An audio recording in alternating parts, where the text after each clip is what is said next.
ఏంటంటే వారందరూ దండం పెట్టి కొంతమంది వృద్ధులయ్యా వాంతులు, విరోచనాలు, జ్వరాలు మీద బీపీ షుగర్లు పెరిగిపోయి డబ్బులు లేక నానా ఇబ్బందులు పడుతున్నామయ్యా, ఏదైనా మెడికల్ క్యాంప్ పెట్టడానికి అవకాశం ఉంటే మందులు ఇప్పించండి అయ్యా అని అడిగారు.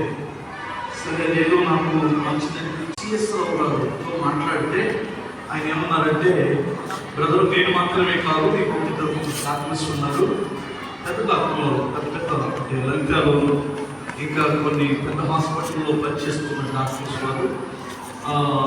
వారు కూడా వస్తారు, మేము వస్తాం అని చెప్పారు. రేపు మంగళవారం మెడికల్ క్యాంప్ కూడా పెడుతున్నాం.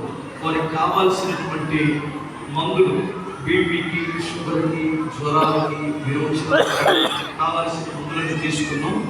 మరి ఇక్కడ ఎవరైనా